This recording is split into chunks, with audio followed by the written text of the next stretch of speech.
این آدمی که توی این ویدیو میبینی یه چند ساعتی هست که مرده. آره چند ساعت پیش جون داده ولی الان داره سعی میکنه که راه بره و اینجاش حتی ترسناکتر هم میشه. دلیل مرگ این شخص سوختگی بوده و اینکه داخل بدنش دیگه هیچی وجود نداره چون دکترها همه اعضای بدنشو تکی تکی کشیدن بیرون. خلاصه بگم که ویدیوش کل اینترنت رو به خصوص توی آمریکا منفجر کرده. یه سریام وحشت کردن و میگن این زامبی شده.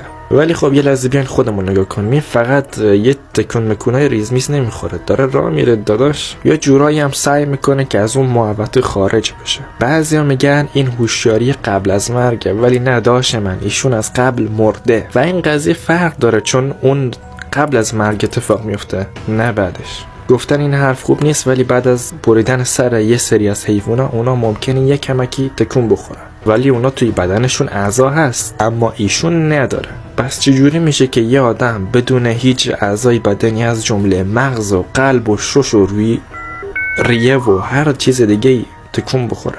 به نظر من که این یه چیز خیلی عجیبه، اصلا طبیعی نیست. ولی اگه میتونین منو کمک کنین تو کامنت ها بهم بگین و طبق همیشه چکرم.